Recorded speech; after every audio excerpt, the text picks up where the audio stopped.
All right, welcome back, coders. This tutorial is all about EV3 Motors and Buttons. We're going to set up a make code project. We're going to list out some pseudocode of what we want our project to do. Then we're going to do some button functions. We're going to do some motor functions that are controlled by those buttons, and we're going to test them out in a simulator. All right, hopefully you enjoy this process. We're going to have a little fun with our EV3 robots. Let's start off by opening up the makecode.mindstorms.com website. You're going to see that it looks something like this.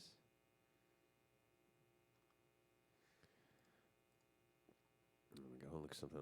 I'll make this full screen so it's really easy for us to concentrate. I'm going to open up a new project. So you're just going to click over here on New Project. And we don't want to use a block, so we want to go into JavaScript here. So we're going to click on JavaScript. Now we have our familiar code that we see here. I'll try to zoom in a little bit so we can see it easier. There we go. All right. So what do we want to do with this project? Let's take a look exactly at what the project entails. You want to create a program that allows you to control motors with the button controls. Each button should cause a different reaction from the motors of the robot. You want to turn in your source code and demonstrate it to me to get full credit. Let's check out how we're going to do that. So first thing that we want to do is we want to delete our forever function here. We don't really need that. Or if you wanted to leave it in there, you could as well, and you could put your code inside of there. I'm just going to run it from having no forever function in here. It's just going to be blank code. So the first thing we want to do is we want to do some pseudocoding. In JavaScript, if you do 2 slashes like this is how you write a comment. Let's plan this out. All right, so typically the first thing you would do is you would write the date. In this case, it is the 31st of January. So I'll put January 31st. And I'll put my initials. There we go. Now we know who wrote this code. Let's plan this out. What is this? This is going to be motors and buttons. What do I want to do? Well, I want to make it to where my up button, when it's pressed, I want to turn on both of my B and C motors. I'm going to hook up my tires or my main motors, my large motors, to B and C here in the middle here. And that's what I'm going to plan on doing. I'm going to have my up button to where it turns both of those motors on.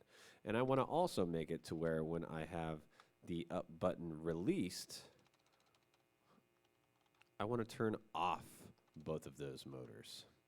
So that's what I'll do there.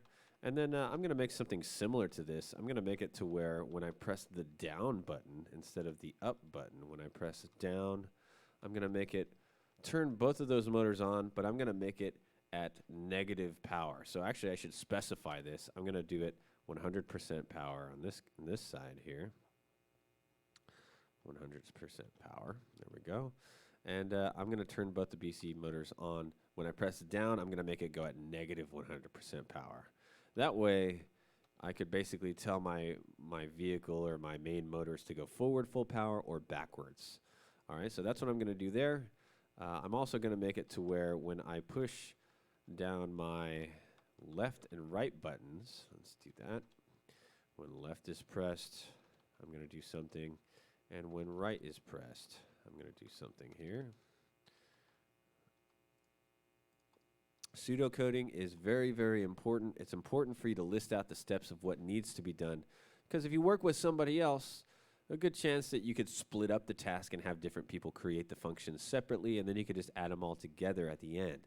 In this case, I want my left button to just turn on my left motor, which is my B motor, and I'm going to turn it on at 100% power. And actually, I'll make it 50% power. I'll make it to where my steering isn't quite so wild. So left button, if I press it down, it's going to turn on my B motor. If my right button is pressed, I'm going to turn on my C motor, and I'll make it at 50% power as well. So that lets me steer, basically. If I press up, it'll go forward. If I press down, it'll go backwards. If I press left, it'll just turn on my left motor, which will cause me to... Actually, that would be wrong. If I turn on this motor, if we think about it, that would make me turn to the right, because that motor would turn on, correct? That would mean that this wheel would go forward, which would actually end up turning my vehicle to the right.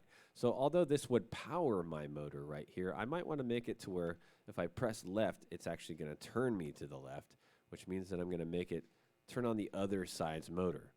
You'd have to think about this logistically for it to make sense, but I'll just tell you that if you turn on a motor, it's going to turn your robot in the opposite direction of which side you turned on. This kind of makes sense. So in this case, it's going to turn this motor. This would be like more of a driving thing. If I wanted it just to turn on that motor, I could do that as well. So in fact, now that I think about it, I'm just going to keep it simple and make it to where it just affects the motors, not necessarily which direction they would go in. All right, so I have B motor here and C motor. Now I've planned out everything. It's not going to turn off both the B motors. It's just going to turn off the B motor here. There we go. All right, so I've got my pseudocode ready. I have a general idea what I want. There's one more button, of course, that is the enter button. So when I press the enter button, I'm going to make it to where my robot does an extremely fast turn. I'm going to have my B motor turn on full power, turn B motor at 100% power, and C motor at negative 100 power. So it's going to kind of do a donut in a way. One is going to do extreme power in forward direction, and the other one's going to do extreme power in the other direction. So it would spin me on a dime, so to speak. If this were a vehicle, it would be like my left tire is going forward 100% and my right tire is going backwards 100%. So I do kind of like a wild, really fast donut, basically. All right, and if I release that button, then it will turn off both of the BC motors. I still have that. All right. You can see that some of this code is going to be the same. For example, the release turn off both motors, that happens on 3 of my pseudocode things here, so I can reuse that code. These other ones are going to be slightly different, but it's going to be pretty close. All right, now that we've done our pseudocode, which is the most important part of coding, never forget to do this. Don't just code stuff from nothing. You will kick yourself later when you have to stop suddenly and do something else and come back, and then you're lost because you don't remember what you were doing. So it's always a good idea to start with this, because if you come back to this, if you get interrupted while you're in the zone and you got to go like feed your dog, or you got to go pick up your little sister or something, when you come back, you're going to forget where you are and what you had to do. So you want to do this first, because this is the most important. This is definitely the most important part of coding, is listing out your pseudocode. All right, now that we have our pseudocode ready, we're going to actually do some work here. We're going to try to code the first section. We're just going to do the up button, and we're going to take the code that we got from that up button, and we're going to apply it to the rest of these things down here. All right, so first thing, up button is pressed. That means I got to go in my brick section here. And if you look here, there's a button down on event. On event is different from sequences. We're used to sequences. On events, however, means that the computer is waiting for this event to occur. The button down event will be either pressed or released. So I'm going to just click on this, and it inserts that code into wherever my cursor was. So now I have this this brick down on event right here. And if we take a look at how this code is created, we have an object. That object has a button down specification, a method with this on event. So as you can see, it's affecting the brick as the object. What is it doing? Well, it's checking to see if the button down button is being pressed. Now in this case, we don't want button down because my pseudocode says this is supposed to be the up button. So I'm going to just erase where it says down right here and type in U. And if I do that, you can see the IntelliSense pops up and it knows these are my possible options, with button U, button up is the option. So I'll just complete it there. There we go. I have button up dot on event. Now, in this case, I have button event dot pressed. That's what we want for the up button. The other possibility is if I just delete pressed right here and the period, and then I put a period, you'll see what all of your options are with this particular parameter. So I could put bumped, which would mean that you press it down and release it. You could do press, which is just when you press it down. And then there's release, which is when you actually release the button. I'm going to choose pressed here. I know that was already what was there, but I'm just showing you how you would find the options to something that has parameters like that has a dot something. You just erase what's there, you erase the dot, put the dot back in, and it will show you all the different options that are available to you. All right, we don't have to do anything with this function. We're defining the function that is being called when this occurs. So you could make it, if you created a function outside of this and you named it something like turn on both motors, then you could actually call that function and not have to specify all the steps of it by just changing what this says right here. But what this says right here is going to actually be called, we're just defining the function right here in this event. So now it says button event dot pressed. What's going to happen when you press down the up button? Well, whatever you have inside these curly brackets. This curly bracket right here and this curly bracket right here. So anything that goes in between, that is anything that's inside this area, this little skipped line right here, that's what's going to run when I press button up. So I'm going to go over here to motors. I'm going to go over to where it says large A. There's a few different ones that we can use, right? There's tank, there's steer, which you'll note have two different parameters, which basically are your left and your right motors. In this case, though, I'm just going to use the run command here. So large A.run, that's what's going to happen when I press button up. It's going to run my large A motor. Now, I don't want large A motor. I want my B and C motors because that's what I plugged. I'm going to plug my motors into B and C ports. So instead of motors.large A here, I'm going to put large BC. You can list A, B, C, D. If you wanted to plug large motors into all of your ports simultaneously, you'll note that it will actually run all of them. But I just want to have B and C in there. So now the system now knows, based off of this code being here, you'll notice that over here on the left-hand side, it puts a large motor in both my B and C sections over here. So that's how we can basically list it out. If I wanted just the B motor to run, I would put just large B. You'll notice that the C motor disappears. If I put large CD, I'm sure you'd get the idea. Now it's going to assume that I have a motor in C and D over here. So the simulator checks your code and sees, okay, if it sees large and then some letters over here, it just assumes that you have plugged in motors into those spots. Now, when you actually run your code, you have to make sure that you have them placed, you have your motors plugged into the right port, because your program doesn't know. If you plugged in on the wrong port, it won't know. So you got to make sure that you check that yourself. All right, so in this case, we have B and C motors are going to run. And this parameter right here, if I just hold the mouse over this, you'll see that it pulls up a little IntelliSense thing, or a little description right here. It says the speed from 100 full forward to negative 100 full backward. So in this case, if I want 100% power, I would just change this parameter to say 100. All right. Now, how can I test this out? You'll notice my code does nothing over here. But if I wanted to actually test it out as a simulator, I could go over here and press this button. And when I do that, there goes my motors at 100% power. Wow. Those are some fast motors. All right, so you'll notice that they don't stop, though, right? Can't stop, won't stop. It's not going to stop until I tell it to stop. This is a Simon Says game. So what I'm going to do is I'm going to take this code that I have from lines 5, 6, and 7. A way you can do this is click on the lines themselves over here on this in this middle section. If I click on 5 and then I drag my mouse down, I can actually select all this code that way. So it's a really easy way for you to select entire lines of code at once by clicking the lines and dragging down. I'm going to press Control-C to copy that, put it down here on line 9, and press Control-V. So now I have exactly the same thing. However, I don't want this code to be button event dot pressed.